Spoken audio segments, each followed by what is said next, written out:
Welcome. We're starting off a lecture series that the first lecture is entitled, Is It the End of the World? Now this is an interesting subject. This is a topic which is discussed at all levels of society and has been the question laid in front of many people as long as we can go back in history. Is it the end of the world? Well, obviously not. That's the obvious statement. Everything has taken so long to get where we are here, millions and millions of years. It's not going to end just like that. Well, before we get into the lecture series, and it's going to be quite a long lecture series, and we're going to go through a whole bunch of information. Before we do that, I just want to give you a little bit of background about myself, and then it might give you some insight as to why I travel and speak as I do, giving insight into the deceptions which are currently so vividly marketed in the world. My name is Mark WOODMAN. I was born in 1975 in Johannesburg to a family of four, my parents and myself and my sister. And we were born into a family of devout Christian heritage. When I say devout Christians, we were dedicated to the church. I was born into the New Apostolic Church. That's not a charismatic church. It's a very reverent church, and it's a church that believes that it is the bride of Christ. Also having worship services that are reverent, filled with music, and very closely associated to the Word of God. Now, when I was born into this church, I got involved in all aspects of the church, and I was music coordinator, if you like. I was involved. I was choir master, and I was orchestra leader.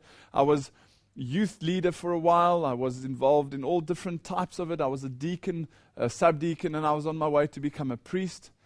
And we would go to service regularly. We would have 3 full communion services a week. And Monday evening would be this, Tuesday evening would be choir, Thursday evening would be orchestra, Friday evening would be youth, Saturday would be something, Sunday would be something. So the church absorbed all aspects of our lives. We were heavily involved in the church. And around, I'd say, the end of 2001, 2002, the beginning somewhere around there, we started to ask some questions. Myself and my wife, we'd had some questions which were troubling us, and as we were asking the various people around us, we weren't able to get the answers that we were looking for. And with the New Apostolic Church, it's got a hierarchical structure where you go higher and higher and higher in the organization to get more and more difficult questions answered. The higher we went, the more we realized that the answers were not founded on anything that made sense, and we decided, well, we were looking for God. We wanted to know who God was. One of the questions which I asked was, who is God? How do I know that God is Jesus Christ? How do you know that God is Jesus Christ? Is Jesus a God, or is he the God? You see, I didn't know at the stage, and I asked these questions, and they said, well, it doesn't matter, just believe. And that wasn't good enough for me. And that's why the very next lecture after this one is entitled, Who is God? Because I've done that study, and I've found out who God is. Anyway, after having asked these questions, my wife and I decided that we were going to leave the church because we were looking for God. And we wanted to find the truth, and we thought that the only way to do that would be to remove ourselves from the system, and thereby we could objectively look into Buddhism, Hinduism, Islam, Christianity, Sokagaism, Jainism, all of them next to each other, and make objective decisions. So we looked into all these religions, and we saw you've got Allah, you've got Brahma, you've got Krishna, you've got Vishnu, you've got Sokagaya, you've got Shiva, you've got Jesus, you've got the Maitreya of the New Age movement, you've got the cosmic Christ. And all of these guys are claiming to be God. So who is God? Who is he? And how do you know who God is? Are they all the same thing? When I was speaking to Hindus who were involved in meditation, which we were also doing at the time, and they would say God is they've got various aspects of God, and I'd say, but is it the same God as the Muslims? Yes, it's the same God as the Muslims. I said, well, show me, prove it to me. And this is what we were looking for. My wife and I were looking for the truth. And when we left the church, because my family has got quite a high profile in our church, I wrote them a letter because it came as quite a shock. To leave the New Apostolic Church is a very big thing, especially when you've got a high profile family. And I wrote my family a letter trying to explain to them what we were doing. I said to them, Leaving the church was like rowing out to sea with only a small rowing boat and 2 oars. The boat represented our honest desire to find the truth. The oars represented our questions. Our questions would direct us while our desire for truth would keep us afloat. And this was where we set out on. This is the journey that we set out on. We had 2 things in mind. We wanted to find the truth. And while we were busy with that, we wanted to help people. We feel that that's a requirement of mankind, is to help your neighbor. Do unto your neighbor as you would like done unto yourself. And that was what we were looking for. And then, not knowingly at the time, my wife and I walked into the New Age movement. We only realized we were in the New Age movement once we had left the New Age movement.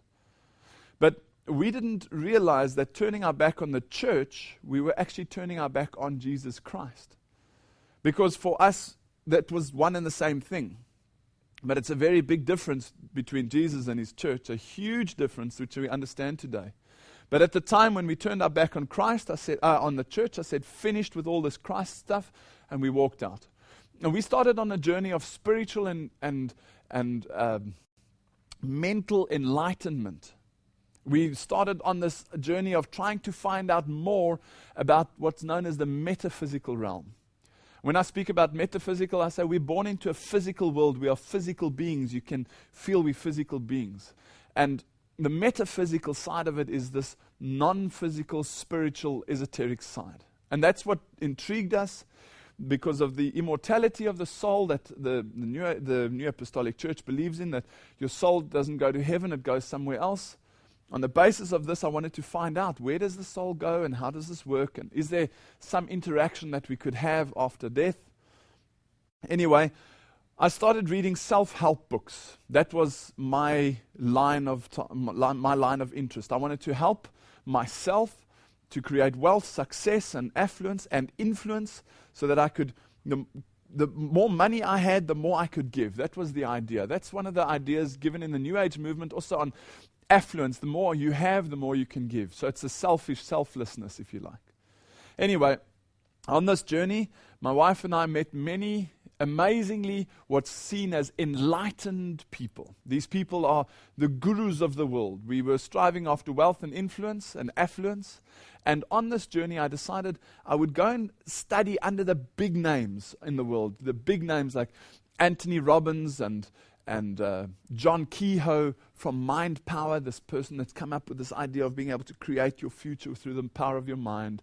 And Edward de Bono, lateral thinking, being able to think around your problems.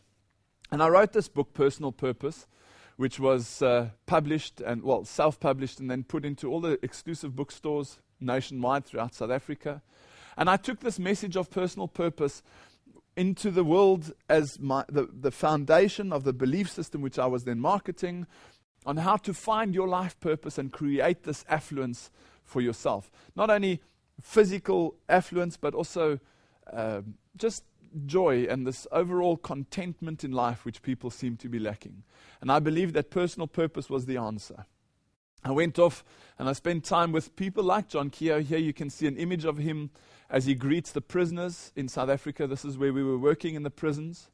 And one of the things that's well marketed in the New Age movement or in the self-help industry is that you've got to take the success recipes from some of these leading figures. Like Richard Branson, or if you want to be a rock star, you choose your rock star, and you find out how they've done it. And if you want to have the same success in your life, you have to apply the same success recipes. So studying under Anthony Robbins and these people, I realized I could absorb their success recipes into my life. But it couldn't be some airy, fairy, philosophical type of thing. I had to base it in solid business principles as well. So I went I spent time with Cyril Ramaphosa, listening to the man, studying his career. If you don't know who he is, he's one of the biggest South African businessmen. He's also, I believe, will be running for the new presidential election now in the next couple of months. Chris Stoltz, I also spent time with, finding out how he got into the position of being able to run the Reserve Bank in South Africa for so many years during South Africa's darkest years, the apartheid era. And I understood that if I could find out what these guys had done to get where they were, I could apply that same idea into my life and I could create the same success. It's like a bread recipe. If I've got the same oven as you, the same wheat as you, the same milk as you, the same whatever as you, and I have the same temperatures, I will get the same result. Well, that's the idea. Anyway, it doesn't work like that, but that's the idea that I thought at the time. And then I went all the way to the top of these organizations, all the way to the biggest in the world motivational speaker is Anthony Robbins, and then I'd go to the biggest person regarding mind power, who's John Keogh, and I'd always try and get to the highest, most influential people to see how they did it. And one of the guys who was my mentors at the time was Richard Branson, and here you can see Sir Richard Branson signing my book in one of the occasions when we spent some time together with him, and also a very good friend of mine, Grant Shuttleworth, who's the brother of Mark Shuttleworth, and you might know him from the African space heritage, where he was the first African in space. I got involved in these circles so that I could absorb these things and I could create this wealth for myself. I had a problem though. I didn't tell anybody about it. My wife knew, but we were battling financially. And I knew that through the power of my mind, my affirmations and my meditations, I would be able to create this success for myself. So I just carried on pushing and pushing and pushing. Anyway, I took this story of personal purpose out into the world, into primary schools, into high schools. Here you can see a high school, and there's a primary school. You can see all the little people, where I was teaching them this idea about personal purpose, this self-fulfillment and self-enlightenment through self-content. Everything was about self and being able to achieve this through the power of self as well. I was invited to speak at the South African Reserve Bank to about 300 or 400, I can't remember, of their management, their top-level management, and to bring across this message of personal purpose, how it can change and influence your life. Not only that, I received a call from the Africa Women in Leadership Summit in 2005. And I was quite surprised to receive a call from the Africa Women in Leadership Summit, because they invited me as a male to speak and to explain to the women what the challenges are from a man's perspective with this the idea of women coming into the workplace. But I hadn't gone for this type of opportunity. It came to me. And I realized that through the power of my mind, I was creating the success. Things were starting to finally move ahead, and I was able to create these type of events where I could share this message about personal purpose. Anyway, I spoke there, and I also spoke at the MTN Science Center in Cape Town. But quietly back at home, there was a problem. I still didn't have much income. In fact, the more effort I was putting in, the less income I had. I didn't understand it. My wife and I discussed it, and she was trying on her side to assist where she could. She's not a business type person, so she got involved in what she enjoys, and that's healing. Where I was getting involved in the esoteric side of the New Age movement and slowly migrating towards the occult, my wife was getting deeper and deeper involved in the esoteric type healing methods, crystal healings and angel cards, etc., which I'll explain to you a little bit later in this lecture, but also in the lecture entitled The New Age Movement. Anyway, the more effort we were putting in, and the more effort I was putting in, sometimes up to 21 hours a day, the less income I had, and I couldn't understand it. I didn't realize at the time that there was a hand that was blocking my success. And if I had been successful, I don't believe I would be doing these lectures today. I don't believe I would be speaking to you about God and being able to do the very next lecture and show you how God showed himself to be God. And I'm not talking about some airy-fairy, read this and just believe. I'm talking about science, mathematics that proves who God is. I'll show you that in the next lecture.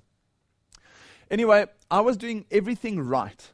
This is what I believed. I was doing absolutely everything right. I was meeting the right people. I was involved with the right people. I was absorbing the right information. I was reading the right books. I was spending time with the right people. But yet there was a problem. Somehow, I just could not get a financial breakthrough. I didn't know what the problem was. And now I realize that not everything that seems bad at the time comes from Satan. And not everything that seems good at the time comes from God. See, this is sometimes the Lord has to put a blockage in your life to make you look for other options. The options I was looking for at the time were, I wanted to find the truth, and I wanted to help others. And the way to help others is to become affluent and make lots of money that you can really share this around. Anyway, finding the truth was a problem because I had turned my back on Christ, and I was out into Buddhism and Hinduism and all these other religions, but going up into what I didn't realize at the time was the esoteric circles of these religions. Because each religion has got two levels, one hidden inside and one exposed for the outside. And I show all of these ideas through the rest of my lectures. That's all available in these lectures.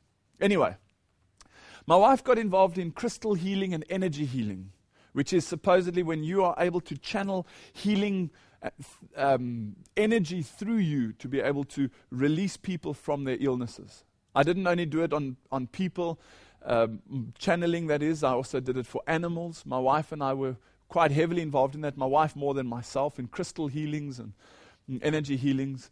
We got involved in angels as well because we realized that the angels are such an untapped power in the world. These angels are a method by which God can communicate with us. This universal energy can communicate with us. These were the ideas that I was being taught at the time. And being involved in angels, we also got involved in tarot cards and this idea that the angels will help you predict your future. Anyway, now when I look back, I realize that the one thing that they don't tell you is that there's two sets of angels. One that stayed in heaven with God, and another set of angels that fell out of heaven and landed on earth called demons. They've just changed their focus. They were angels, they're now demons, but they masquerade as angels of light. The Bible explains all of this, and I go into this detail in the later lectures. While we were involved in these esoteric things, I had a problem that I had no finances, and my wife had a problem, she had lower back pain. So we decided to go to a woman that I would now recognize as the White Witch, Debbie, down in Bredasdorp in the southern area of the Cape of South Africa, almost right at the tip. And this woman, she also did these channeling things on us. She was a guru, as you would like to call it. And she realized that this blockage which I had and my wife had was such a serious blockage that she had to call in the big guns. She was also working with angels. And she called in angels, bigger and more mighty. She even called in Michael at one time. He's not the real Michael, not the biblical Michael. These are all liars. These are deceptions. And then eventually she said, well, I can't get rid of your blockage. I'm going to have to call in the biggest of all the angels. And that his name is Metatron. Now, I'll show you in the lectures, later on in the lectures, who Metatron is, but I'll tell you now who it is, and I'll prove it to you in a later lecture. Metatron is an alias for Lucifer. That's how you can identify which side of these angels you're working with. Are you working with God's angels or Satan's angels? We didn't know that we were busy with Satan's angels at the time because they lie just like Satan does. And they make you sick and they make you healthy. This is why people think that this channeling is such a wonderful thing. Not even Satan could help relieve us from our blockages. Amazingly enough, there's only one power greater than Satan in the universe, and that's God. And if he blocks your channels, boy, you ain't going to get anything to unblock it unless it comes straight from the hand of God. And that's what happened. Even Metatron couldn't unblock these channels and release me from my financial burden. So I decided, well, if he can't, I'll get involved in reincarnation, because this idea would help me understand, as you reincarnated in every lifetime, you'd be able to find out what the problems were in your previous lifetimes. Now this is, just stop for a moment and think about it. This is man trying to solve man's problems. I didn't know who God was. I was asking who God was. I was saying, I want to find the truth and I want to help people. And now I was getting involved in the occult. I was getting so involved in the angels and in the sort of satanic things that not only were they not able to help me, but I had to go past them into the even darker things to find out what was happening. And from reincarnation, when my answers wouldn't come through reincarnation and through hypnosis, I went into transpersonal hypnotherapy. Now that is the idea that not only do you die and come back, but that's when you die and you go somewhere, your soul goes somewhere, and where it goes, you can trace it and you can listen to the conversations that were had there before you come back into your body. These are deceptions from Satan himself. But I had no other answers. I was searching for the truth. Please, if you wonder why I'm speaking about hypnosis or angels, all these things, I'm not telling you this to get you involved in it or to encourage you. I'm warning you that I've been there, and you don't want to have to go there. You do not want to have to go there. Let somebody like me who's come out of that guide you towards this truth. And it's only Jesus that can help you. That's who God is. And I'll show you how He showed me. In the next lecture, I'll prove that He is God. Anyway, after having been involved in all of these things in this transpersonal hypnotherapy where you open your mind and you don't know what influences are impacting on your mind, when I got out of this, not even that was able to unblock my financial challenges. And this time I was getting almost desperate. And in discussion between myself and my wife, we made the decision that Christ was no longer needed in our life. In fact, I would almost use the word hated Him, because He was deceiving so many millions and millions of people worldwide to believe in this one stupid book called the Bible. And we didn't want anything to do with that, because look at my bookshelf. I've got hundreds of these wonderful, enlightened books. And you want to come and tell me now that I must believe in one little book and everything's in there? Don't be stupid. And once my wife and I realized, boom, this Christ thing is a big fad, and He's actually just one of the other gods. And we decided to de-associate ourselves from anything to do with Christ.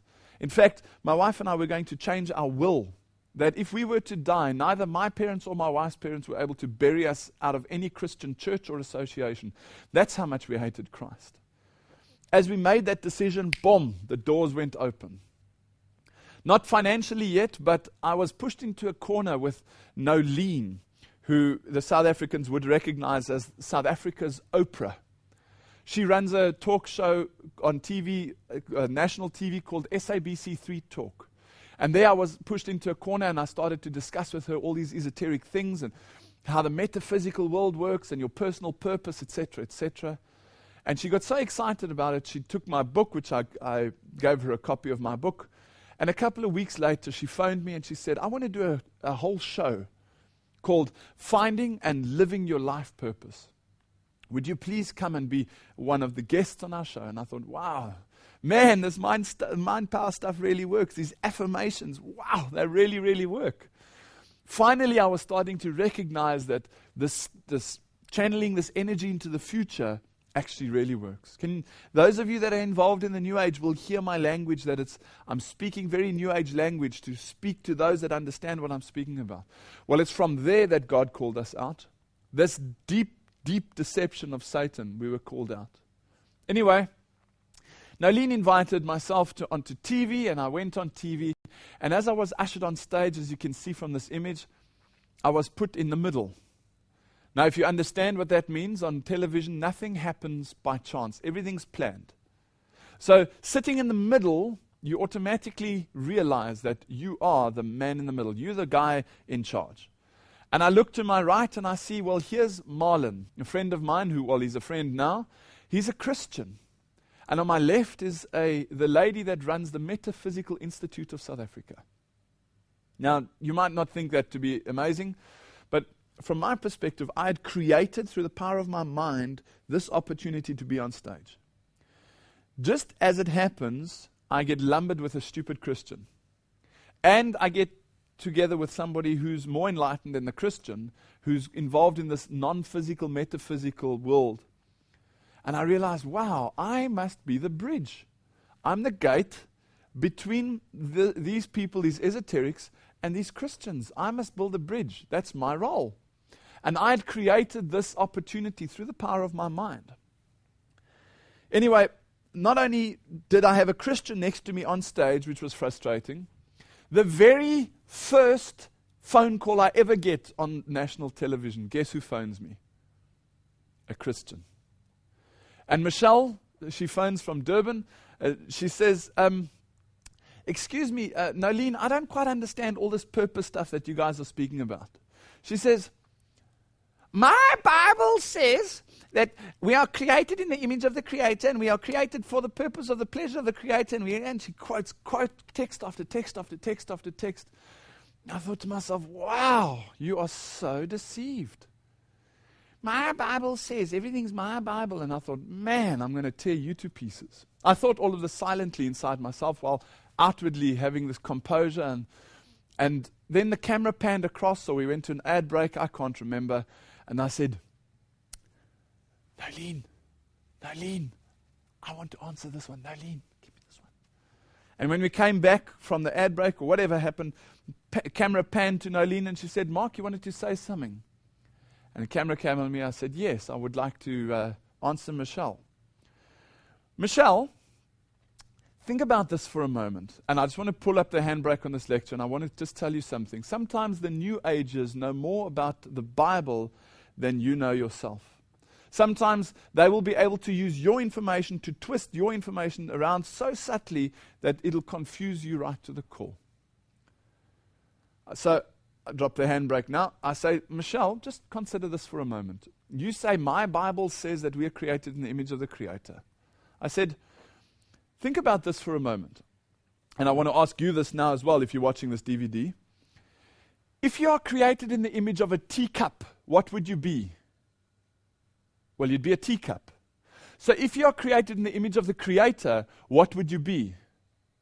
Well, you'd be the Creator, wouldn't you? Therefore, and I said on national TV, as you can see by this image, I am the Creator. Through the power of my mind, I've been able to create this situation. I'm now sitting on national TV, being able to tell you about what I've done. What I've done through the power of self, my own power, I've been able to create this opportunity. I'm the Creator. You are the Creator. I didn't realize at the time that this is pantheism. See, this is God in each of us. This is the idea that God is in me, God is in you, God is in the chair, God is in the camera, God is in the clouds, God is in the trees. This is pantheism. It comes from ancient times, from the days when Midas touched everything and it turned to gold, who worshipped the god Pan. Anyway, I'll get into that in a later lecture as well.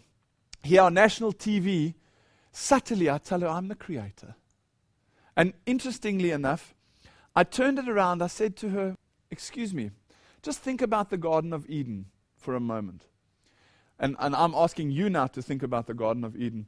What happened there? There were 3 lies.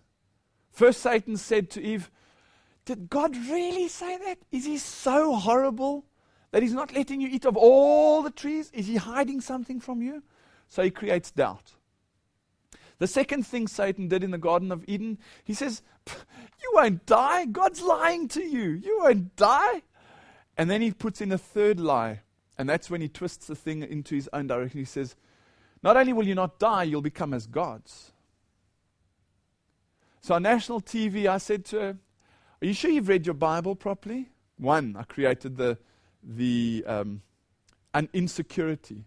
Then I said, are we created in the image of the Creator? If we were, what would we be? And then number 3, I put in my own doctrine. I said, we are created in the image of the Creator, therefore we are the Creator.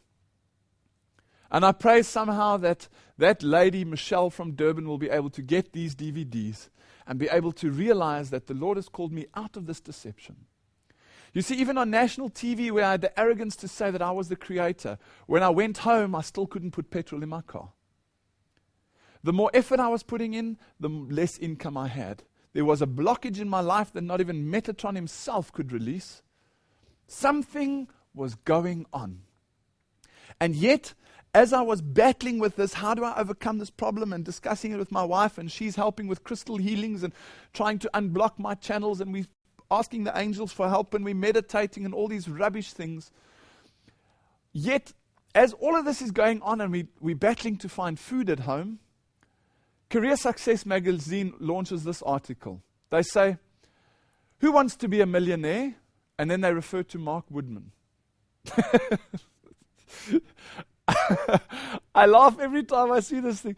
Actually, it's very sad. And that's the problem. You don't know what you're reading because you don't know what's going on under the surface. That's why there's only one God. Because there's only one individual in the universe that can see under the surface. And can see into your thoughts, can see into your emotions, into the pain that's in your heart at the moment. There's only one person, and that's God. And here, outwardly, I was wearing suits on national TV, and I was this big meneer. I was the creator of the universe. I was the creator of my own little universe. And yet, I had nothing. And career success looks outwardly and they say, would you like to be a millionaire? Well, ask Mark Woodman how it's done. I mean, this is pathetic. Absolutely pathetic. And then came a day when I had to start wondering what's really going on. If you had been with Richard Branson and with the Shuttleworth family, if you had been with Anthony Robbins and Chris Stoltz and Cyril Ramaphosa and all the big names around the world, if you were studying Alan Cohen and Deepak Chopra and all of these, Dr. Wayne Dyer and all of these names, trying to absorb their understanding, reading Napoleon Hill about Think and Grow Rich and how to think and create this, if you're doing absolutely everything right, and yet you still have not a little bit of success, zilch, nada, nothing, then you've got to wonder to yourself, what's going on? Somewhere there must be a blockage, and this blockage is bigger than what I can deal with on my own. And about 3:30 one Saturday morning, I got out of bed, and I was crying bitterly. I'd gone to bed that evening before with my wife, and I was very worried because there was no food for that Saturday morning. Nobody knew this. And I woke up, well, I didn't actually sleep. I was rolling around the whole night, and 3:30 I decided, no, I'm going to get up. I walked down the passage, it was cold, and I went to go and sit in the lounge. All the lights were off, and I sat on the bench, and I thought about it. And I'm going to bring up this graphic that you can see. This is my success summary. After 2 or more years of working at the top level, this was my success summary. I was 4 months behind on my car repayments. I was 5 months behind on my bond repayments. I was a year behind on my electricity repayments. I had absolutely no medical aid. There was no income into our home at all, and my wife was 8 months pregnant. Can you imagine the trouble I was in? I'm the creator. I can create the success for myself. And yet, I'm sitting in the dark, a year behind on the electricity, 4 months behind on my car, 5 months behind on my bond, and I got no medical aid, and my wife is 8 months pregnant. Now, the reason I was crying and I had this emotional trauma was, and those of you that have experienced this, husbands, you'll know what I'm talking about, and wives, you'll know especially, is when you're pregnant, you don't need food, you need nourishment. You don't want bread and milk, you need nourishment for the baby. And I didn't even have an egg, I didn't even have milk, I didn't even have bread. There was nothing in our fridge. And I didn't know what we were going to have for breakfast that morning. And I don't know what we had for breakfast, but we had breakfast. But what happened there is I sat down on this bench and I realized I had done everything that I could in my power. I had done everything. Another email wouldn't have made a difference. Another letter wouldn't have made a difference. Another phone call wouldn't have made a difference. I had done everything. If I'd done so much and had nothing, then I knew that it wasn't going to happen. And that morning, 3:30, that Saturday morning, I climbed off the bench and I fell on my knees. And I knelt down and I realized that if I wasn't able to create any success out of everything that I'd done, then there must be a higher power in the universe that can help me. But I was tired. I was absolutely exhausted from years of trying to keep this image that everything's going fine. I was absolutely exhausted, and I fell down on my knees. I didn't know how to pray anymore. I said, hello? You see, it's not how you pray that matters. It's that you pray that matters. And I knelt down. I said, hello? I don't know who you are. I don't actually care who you are. I don't care if you are Allah or Shiva or Brahma or Vishnu or Krishna or Soccer Gaia or Jesus or Lucifer or who. I actually don't care. I'm tired. But I want one of you to come through. I know there must be one of you that's more powerful than all the others. And I have done everything that I can in my power to create the success, and it's not working. Today, I'm giving everything I have over to you. I don't know who you are, but I want you to identify yourself and I want you to help me. Show me how to get out of this mess. There's no breakfast. Well, I got up off the floor and I sat back on the couch and I looked around me because I was expecting the doors to blow open and lightning to come shooting through the door and frazzle me and throw me into the corner. And I sat back on the couch and there was just nothing. Absolute silence. And I thought, wow. Yeah, and I got bitter. I said, that's absolutely typical of you. The time that I really, really, really need you, this God person, whoever you are, the time that I say, please come and help me, you just drop me like a hot potato. I had nothing to give my wife, who's 8 months pregnant, for breakfast. Anyway, what happened was after that, I was expecting a physical realization of a spiritual manifestation. That's the problem. Today, the world wants in the physical world to realize what's happening in the spiritual world. That day, God's hand really came into my life, more powerfully than ever before. But it wasn't in the way that I thought it would be. God never does that. He lays His truth in front of you and He allows you to make your decision up. He's not going to drag you out of something so that you will now accept Him, that He's God. No, He won't do that. He'll lay the truth in front of you and He'll never take it away. He'll lay it there in front of you day after day after day. It's whether you accept it or not, that's the point. Remember, I was looking for the truth and I wanted to help people. That's all I wanted. And as I started to hear this call from the Lord, I heard Revelation 18. It said, I heard another voice from heaven saying, come out of her, my people, that ye be not partakers of her sins, and that ye receive not of her plagues. I thought, what does this mean? What do you mean come out of? Come out of what? After that morning, certain miracles started to take place. I would go and check in the car to see if there's any money, maybe a 5 rand coin or something lying around that I could use to buy bread, and there'd be nothing. And then I'd go back in the house and I'd go back to the car just to make sure if I maybe skipped something somewhere, and I'd find a 20 rand note lying on the back seat. These little miracles started to happen. But it wasn't done under the duress of saying, I am God, and here's my proof, and I will now show you that you are going to live in accordance with. No, God doesn't work like that. He puts it softly in front of you. And this call started to eat away at my heart. Come out of what? What do you mean come out of her? Come out of what her? I realized also that Hebrews 4 verse 12 says, the word of God is a discerner of the thoughts and the intents of the heart. What was my intention? I wanted to find the truth and I wanted to help people.